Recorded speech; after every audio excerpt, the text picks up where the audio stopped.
Isang mahirap na estudyante ang nauwi sa pagpapakasal sa isang mayamang babae na 73 taong gulang.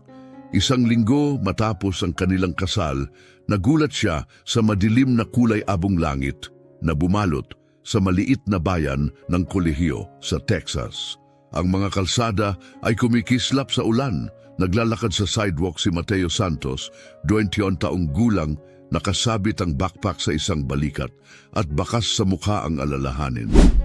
Nasa huling taon na siya ng pag-aaral sa abogasya, nagbabalansi sa part-time na trabaho, at binabalikat ang malaking utang na iniwan ng kanyang yumaong ama. Pakiramdam niya parang unti-unting nagsisikip ang mundo sa kanya araw-araw. Biglang nag-vibrate ang kanyang telepono sa bulsa na nagpagising sa kanyang iniisip.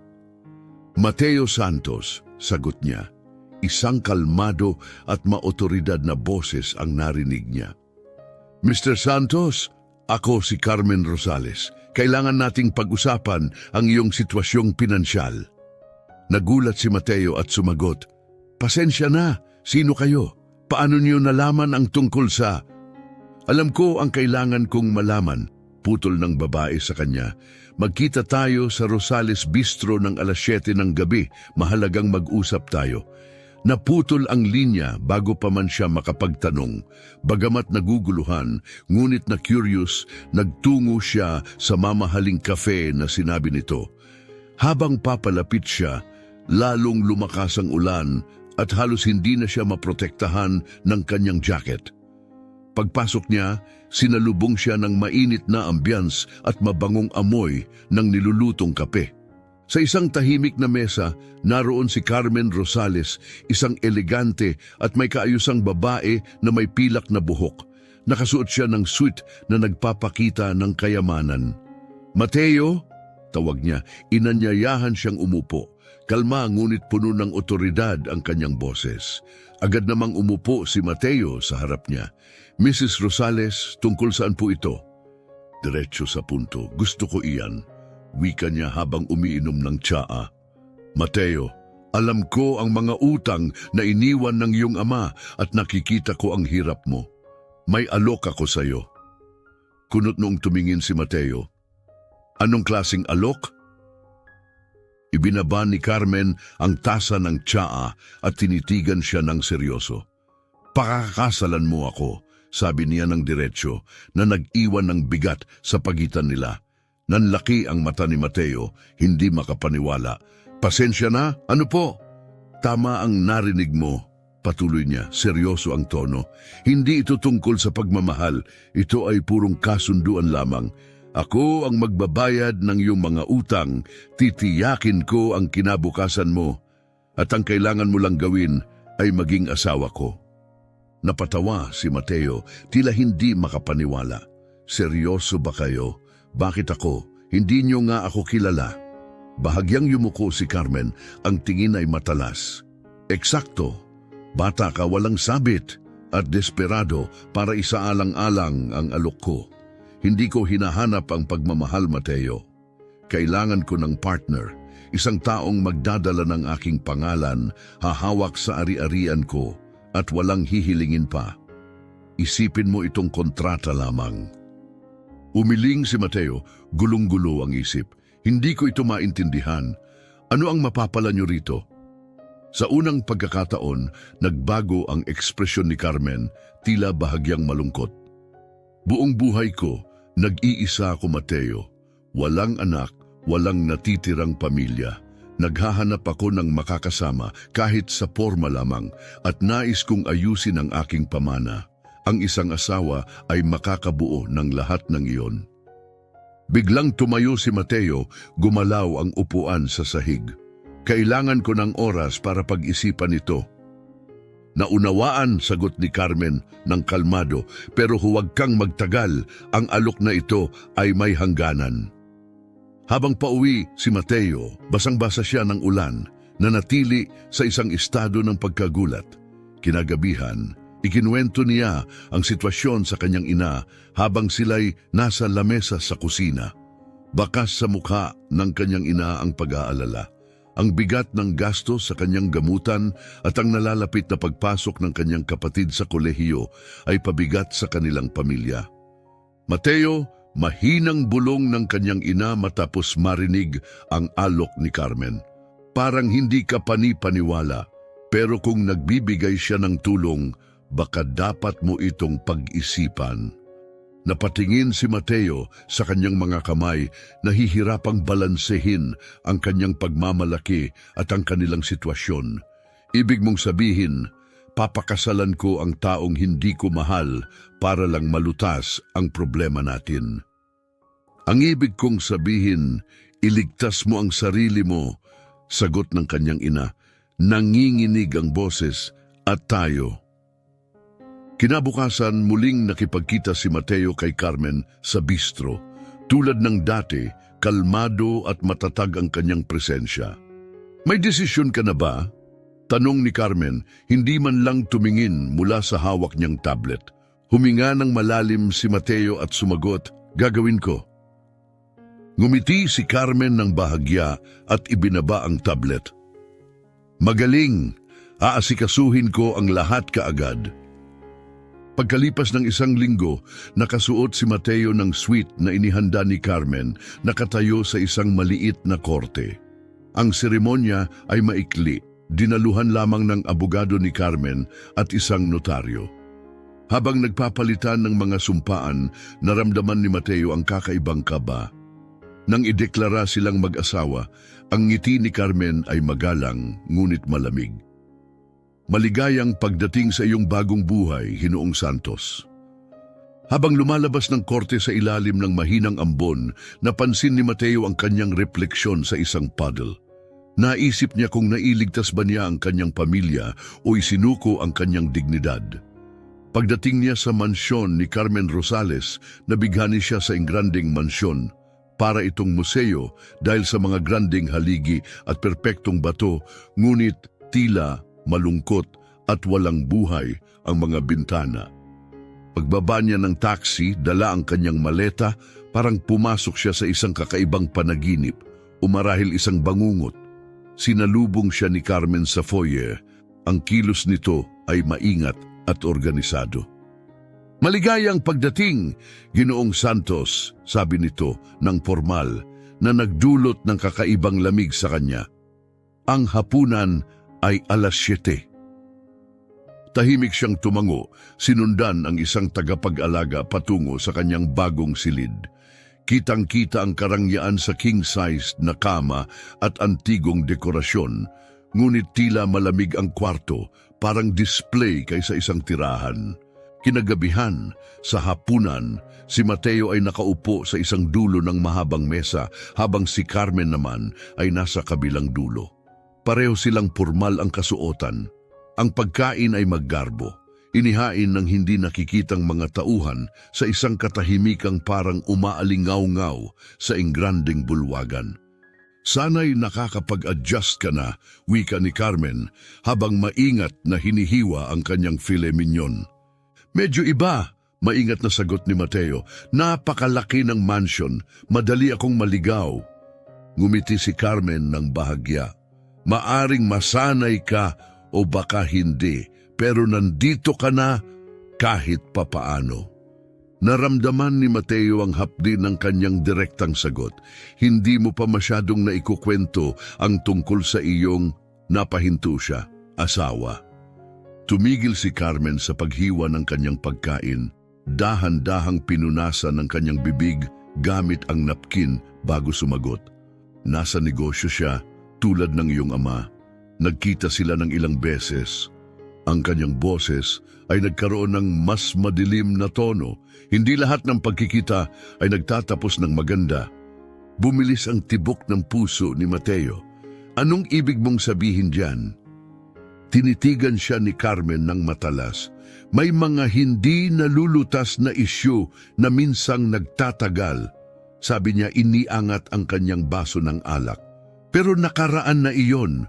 Malalaman mo rin kung bakit ikaw ang napili ko. Ang kanyang mga malabong salita ay nag-iwan kay Mateo ng pakiramdam ng hindi mapalagay. Kinagabihan, habang naglalakad si Mateo sa tahimik na pasilyo ng mansyon, ang tanging tunog ay ang paminsan-minsang pagkrik ng sahig na kahoy. Napadaan siya sa ilang mga nakasarang pintuan. Ang mga makintab na hawakan nito'y tila nagtatago ng mga lihim sa likod ng mga ito. Habang lumilipas ang mga araw, lalong lumala ang kanyang pagkabalisa. Ang mga tauhan ng bahay ay iniiwasang makipagtitigan at nagbubulungan sa isa't isa. Naririnig niya ang ilang pira-pirasong salita tulad ng, "Bakit siya? Alam ba niya?" Laging may dahilan sa mga ginagawa niya. Malalaman din niya ang katotohanan katulad ng iba. Isang gabi, habang naglalakad si Mateo sa silid-aklatan, napansin niya ang mesa ni Carmen na puno ng mga papel at isang maliit, marangyang susi na kumikislap sa ilalim ng ilaw ng lampara. Tumingin siya sa paligid. Walang tao. Bumilis ang tibok ng kanyang puso habang dinampot niya ang susi. Naramdaman ang bigat nito at ang malamig na metal sa kanyang balat. Napaisip siya kung ito ba ay babagay sa isa sa mga nakasarang pinto. Sa isang maingat na tingin sa madilim na pasilyo, isinilid niya ang susi sa kanyang bulsa. Kinagabihan, sa kanyang marangya, ngunit nakakabigat na silid-tulugan, pinaiikot ni Mateo ang susi sa kanyang mga daliri, puno ng tanong ang kanyang isipan. Ang pinakamatindi sa mga ito ay, ano ang itinatago ni Carmen at ano ang tunay niyang dahilan sa pagpili kay Mateo? Pinangunahan ng halo ng takot at pagkamausisa, dahan-dahang naglakad si Mateo sa pasilyo ng gabing iyon. Ang susi sa kanyang bulsa ay parang mabigat na paalala ng mga nakakubling lihim. Bumilis ang tibok ng kanyang puso nang marating niya ang isang pintuan na kanyang napansin noong una. Ang detalyadong hawakan nito ay bahagyang naiilawan ng liwanag ng buwan. Luminga siya pabalik bago paikutin ng susi. Isang mahinang klik ang gumuhit sa katahimikan ng pasilyo na nagdulot ng kilabot sa kanya. Dahan-dahang itinulak ni Mateo ang pinto. Pumasok siya sa isang silid na tila hindi nagalaw ng panahon. Makapal ang alikabok sa mga kasangkapan at ang kupas na wallpaper ay nakadikit pa rin sa mga dingding. Sa isang mesa sa gilid ay may mga larawan sa mga lumang silver frame, mga imahe ng mas batang Carmen, isang lalaki na marahil ay ang kanyang yumaong asawa at isa pang mag-asawa na hindi kilala ni Mateo. Pero ang tambak ng mga papel sa mesa ang agad na humatak sa kanyang pansin. Pinaghalungkat ni Mateo ang mga papel at palaki ng palaki ang kanyang mga mata sa bawat natutuklasan. Ang mga legal na dokumento ay nagpapakita ng mga sablay na transaksyon sa negosyo sa pagitan ng asawa ni Carmen at ng kanyang ama. Isang liham na isinulat sa matalim at matigas na sulat kamay ang umakusa sa kanyang ama ng panlilinlang. Sinira mo ang lahat. Iniwan mong walang-wala ang aking pamilya dahil sa iyong panloloko. Tumigil ang kanyang puso nang makita ang huling dokumento, isang marriage license na nakapangalan sa kanya at kay Carmen, may petsang ilang linggo bago ang kanilang aktwal na kasal, mas maaga kaysa sa kanyang nalalaman. Sa tabi ng mga papel, may isang lumang leather na diary na nakapatong sa mesa. Matapos ang ilang sandaling pag-aalinlangan, binuksan ito ni Mateo. Ang mga tala ay kay Carmen, na nagdedetalye ng isang planong maingat na idinisenyo upang bitagin siya sa isang kasal na layong maghiganti sa mga nakaraang kasalanan. Aalisin ko sa kanya ang lahat, tulad ng ginawa ng kanyang ama sa akin. Isa lamang siyang kasangkapan sa laro ko. Biglang bumukas ang pinto sa likuran niya. Nahanap mo ba ang hinahanap mo? Ang boses ni Carmen ay tumagos sa dilim, matalim at malamig. Lumingon si Mateo, ang ekspresyon niya ay pinaghalo ng pagkakasala at pagkabigla. Carmen, ako... Naghahanap ka ng mga sagot? Lumapit si Carmen sa silid. Ang kanyang anyo ay maliwanag na nababakas sa ilaw ng pasilyo. Tandaan mo, Mateo, ang pagiging mausisa ay maaring maging mapanganib. Ano, sa palagay mo, ang ginagawa mo. Sumagot siya ng may tahimik na determinasyon, bakit mo ako pinakasalan? Lahat ba ng ito'y paghihiganti sa aking ama? Tumigas ang ekspresyon ni Carmen, bahagyang nawawala ang dati niyang kalmado. Hindi ka narito para magtanong, Mateo. Gawin mo ang inuutos at matatapos mo ang kasal na ito ng mas maayos kaysa sa pinagsimulan mo. Hindi ba sapat yun? Napalakas ang kapit ni Mateo sa kanyang mga kamao. Tumataas ang galit. Tama na, niloko mo at minanipula ako. Hindi ito kasal, ito'y isang bitag. Isang malamig, bahagyang ngiti ang sumilay sa labi ni Carmen, ngunit hindi umabot sa kanyang mga mata. Bitag, sabi mo. Baka dapat naging mas maingat ka bago pumirma ng kahit anong dokumento. Bahagyang lumapit siya, ang boses niya ay puno ng pang-uuyam. Akala mo matalino ka, Mateo, pero tulad ka rin ng iyong ama. Hindi namamalaya ng pinsalang dinadala mo hanggang huli na ang lahat.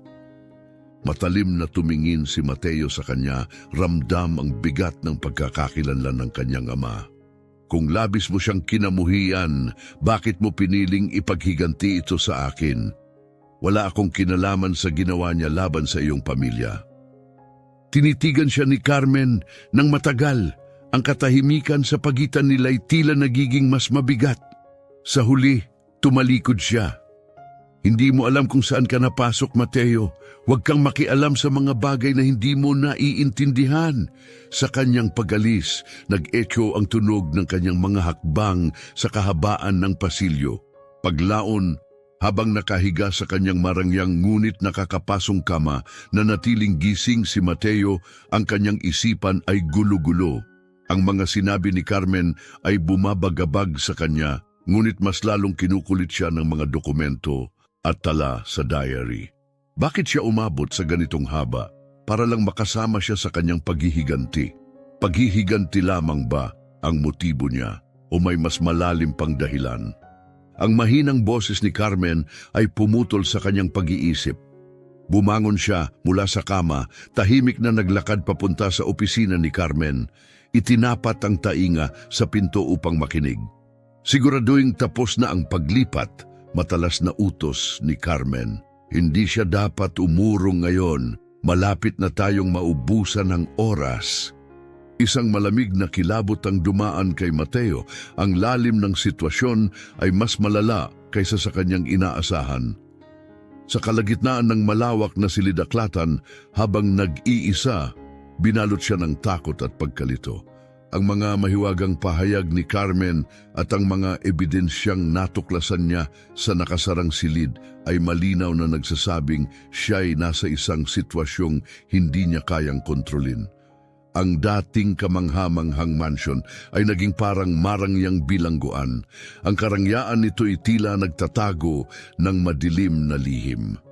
Kinagabihan, hinanap ni Mateo si Ginoong Lopez, ang punong butler ng mansyon. Ang kanyang kalmadong anyo ay tila nagkukubli ng hindi mabatid na kwento. Mateo, panimula ni Ginoong Lopez, kailangan ko ang iyong tulong. May kakaiba dito. Direkta at hindi matitinag ang tingin niya kay Mateo. Ang mga kamay niya ay maayos na nakalapat sa likod. Ginoong Lopez, ramdam ko nang lalapit ka rin sa akin balang araw. Mateo, may natuklasan ka, hindi ba? Tungkol kay Carmen, tungkol sa lahat? Pagkatapos ng saglit na katahimikan, tumugon si Ginoong Lopez, hindi ikaw ang una na nadala ng kagandahan at talino ni Carmen. Matalino siya, maabilidad, at hindi natitinag sa pagkamit ng gusto niya. Mag-ingat ka. Nabuo ang isang matinding kaba sa sikmura ni Mateo. Kung alam mo ang tunay niyang ugali, bakit ka nananatili? Bahagyang lumambot ang anyo ni Ginoong Lopez na tila binalot ng kalungkutan. Ang pag-alis ay hindi opsyon para sa ilan sa amin. Buong loob na nagsimulang magplano si Mateo ng pagtakas. Lumapit siya kay Paulo, isang mapagkakatiwalaang kaibigan mula sa kanyang araw sa law school, sa ilalim ng dahilan ng simpleng pag-usisa. Mateo, tanong ni Paulo, kung sakali lang maaaring manullify ang isang kontrata kung ito'y nilagdaan dahil sa panlilinlang o sa pilitan? Hypothetically posible, depende sa ebidensya. Bakit mo na itanong, may problema ka ba? Iniwasan ni Mateo ang tanong.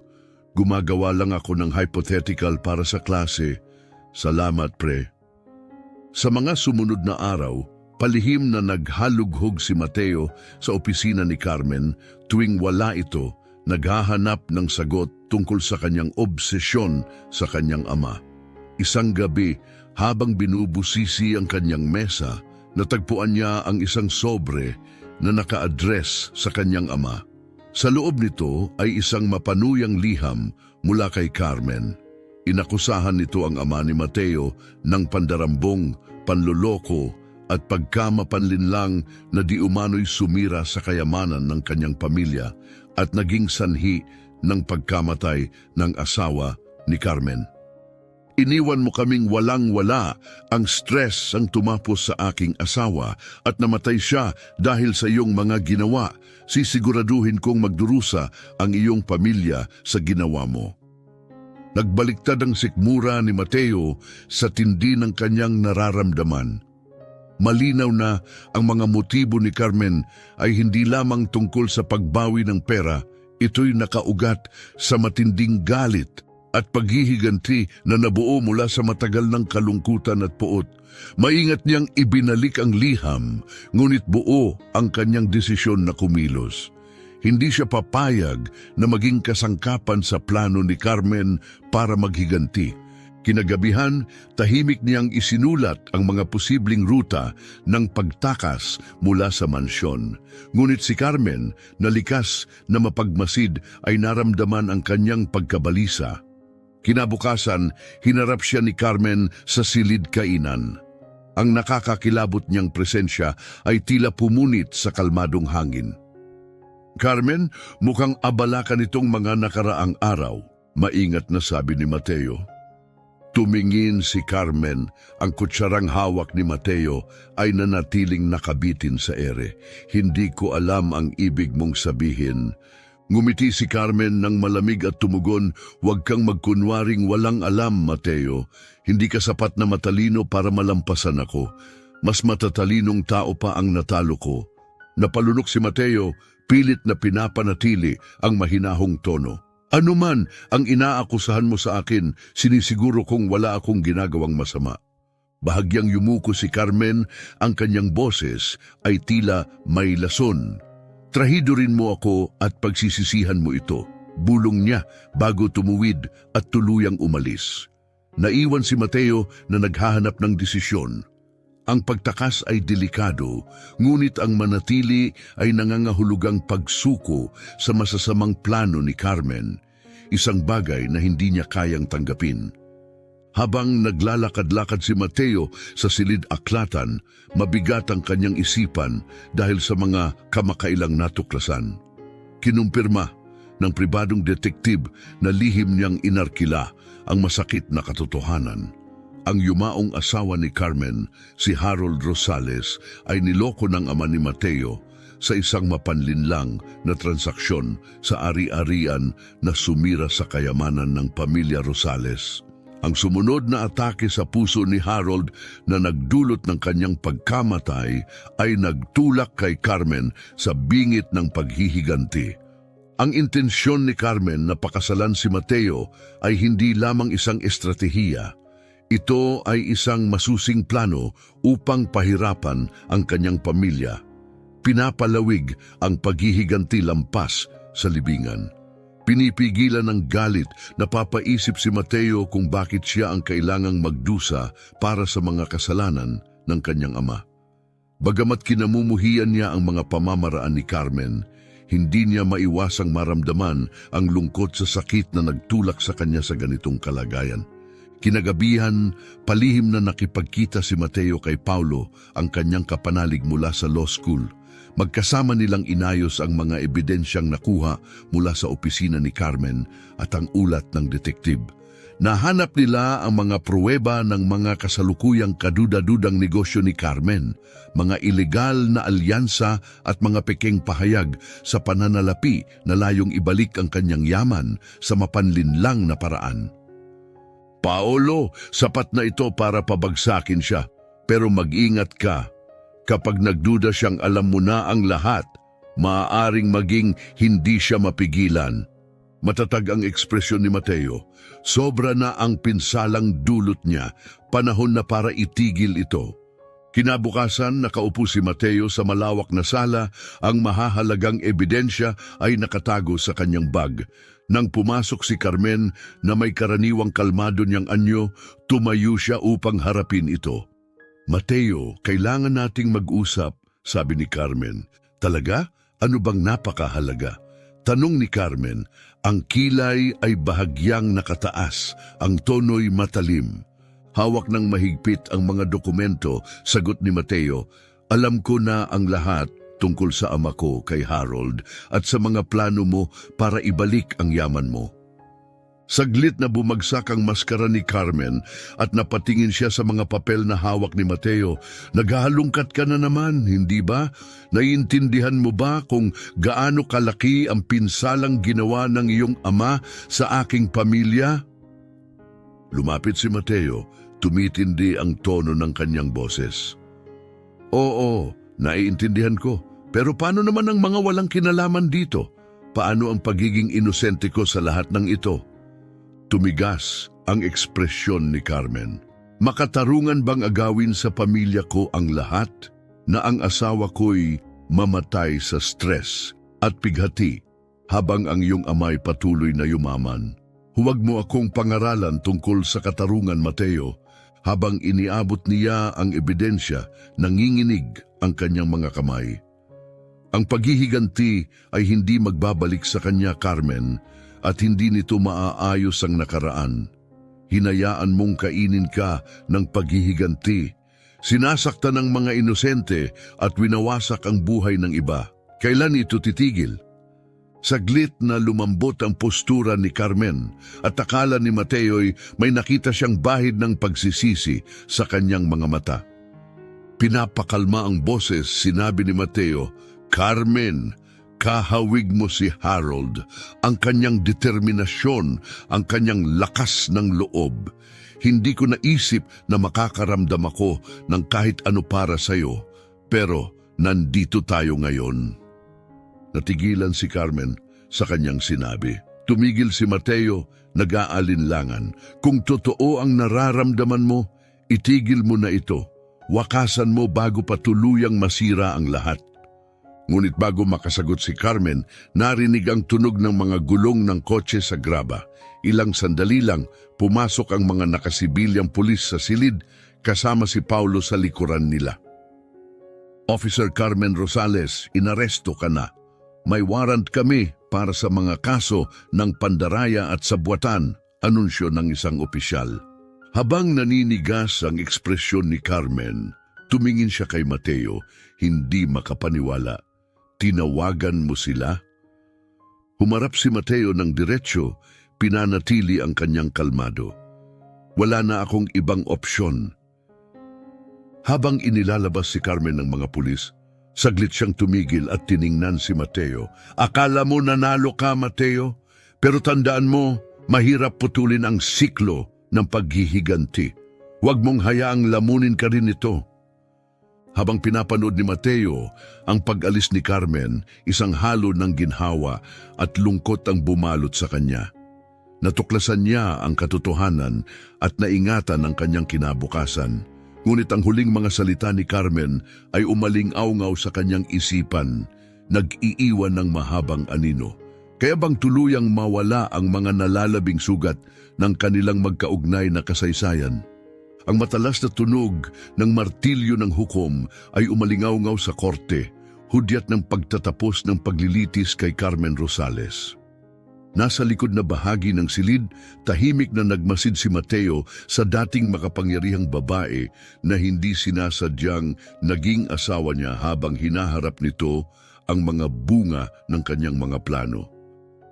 Ang kanyang testimonya, bagamat mahalaga sa pagpapababa ng sentensya nito, ay hindi dahil sa awa, kundi dahil sa mas malalim na pag-unawa sa kanilang magkasalabid na kwento. Habang tumingin si Carmen pabalik, nagtama ang kanilang mga mata. Wala na ang dati niyang malamig at kalkuladong tingin. Sa halip, nagbigay siya ng bahagya at tila puno ng pagsisising tango. Pagkaraan, pinabalik si Mateo sa mansyon para sa huling pagbisita. Ang dati nakakatakot na istruktura ay ngayon tila walang laman at malamlam. Bilang huling kilos ni Carmen, iniutos niyang ipamana ang mansyon kay Mateo.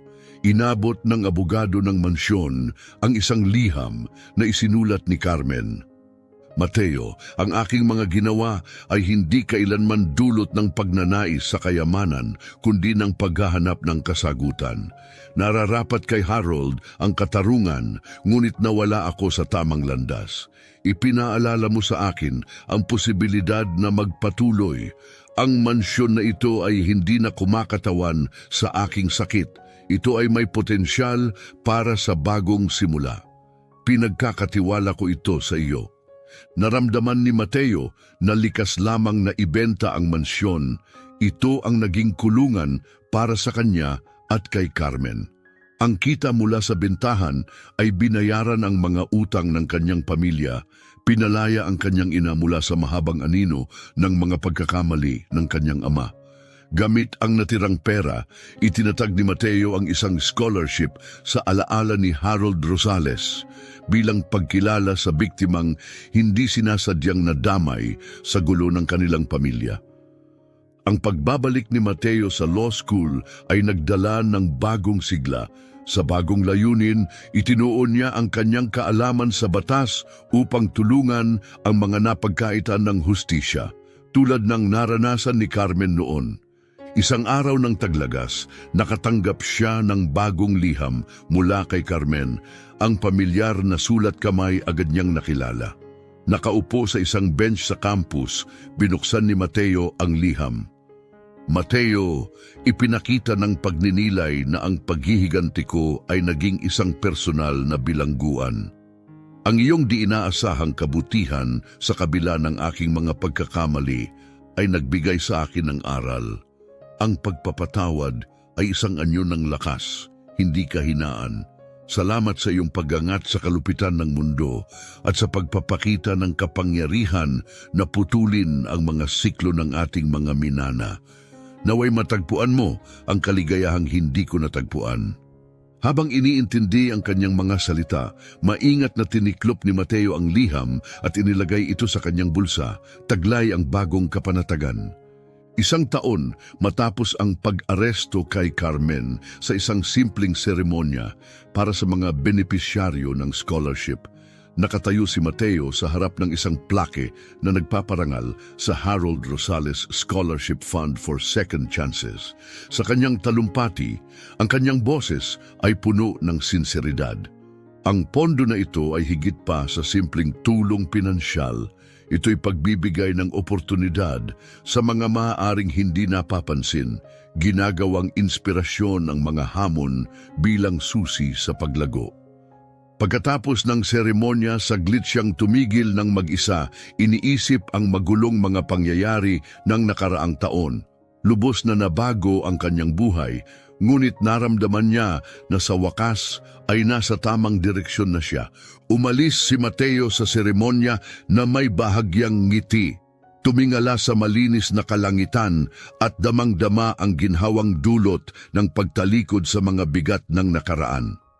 Sa kanyang bulsa, ang liham ni Carmen ay nanatiling tahimik na paalala ng mahahalagang aral na natutunan nila tungkol sa pagtubos, hustisya, at ang kapangyarihan ng pagpapatawad na kayang baguhin ang buhay. Salamat sa pagsama sa amin sa makabuluhang paglalakbay ng katatagan, pagtubos at pagpapatawad. Ang kwento ni Mateo ay nagtuturo sa atin na sa kabila ng mga pagtataksil at kahirapan, ang ating mga desisyon ay maaaring magdala ng paggaling at bagong simula. Kung ang kwentong ito ay nagbigay inspirasyon sa iyo, Huwag kalimutang i-like at i-share ito sa iyong pamilya at mga kaibigan. Ipagkalat natin ang mga prinsipyo ng pag-asa at pangalawang pagkakataon saan man. At kung hindi mo pa nagagawa, isaalang-alang ang pag-subscribe sa aming channel para sa higit pang mga kwento na magpapakilos sa iyong damdamin at magpapaalala sa atin ng kahalagahan ng empatya, pagpapatawad at pagmamahal. Maraming salamat sa pakikinig at sana'y muli naming kayong makasama. Sa susunod na episode, magdadala kami ng isa pang kwentong magpapainit ng inyong puso. Hanggang sa muli, manatiling ligtas at yakapin ang mga aral na hatid ng buhay.